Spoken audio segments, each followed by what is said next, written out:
It seems like it's very difficult to do that for the influenza virus. So it's really easy to make an old school vaccine. So the way the first influenza vaccines were made was actually Jonas Salk worked on them in the 40s.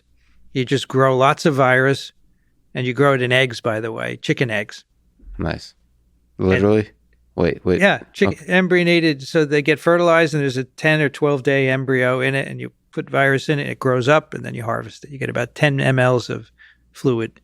And then you take that, you treat it with formaldehyde or formalin, and it inactivates the virus, so it's no longer infectious, and you just inject that into people. And that was the first flu vaccine. It was made for the U.S. Army, actually, and then it got moved over to people. We still use that old school tech today. So you're taking... Can you help me out here? Okay, so this is a good time to talk about vaccines.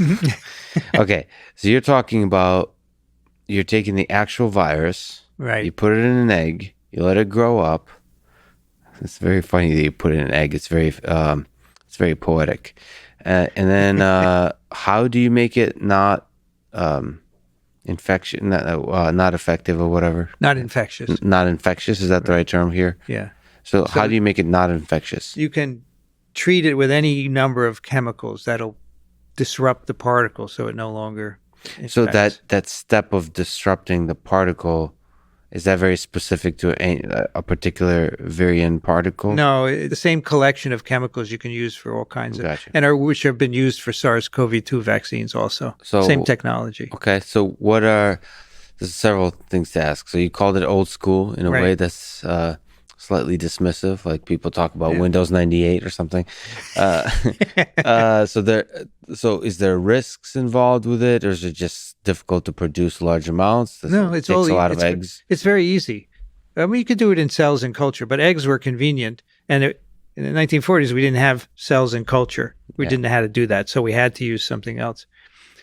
It's easy to do, but the process of inactivating the virus with a chemical makes it not the best vaccine you can make. The flu vaccines that we have today, which are mostly based on this inactivation, this is called inactivated virus vaccines. Oh, so like the kind of thing it presents to the immune system to train on is not close to the actual virus. Yes, that's what we think. So that's why probably the flu vaccines are just not very good. 60% efficiency at the best, right? Which is not really good. What does it mean? What is the measure of efficiency for a vaccine? Well, it's how it does in the general population at preventing influenza. At preventing illness, not infection. We usually don't measure infection when we're testing a vaccine. We just measure sickness. That's really easy to score, right?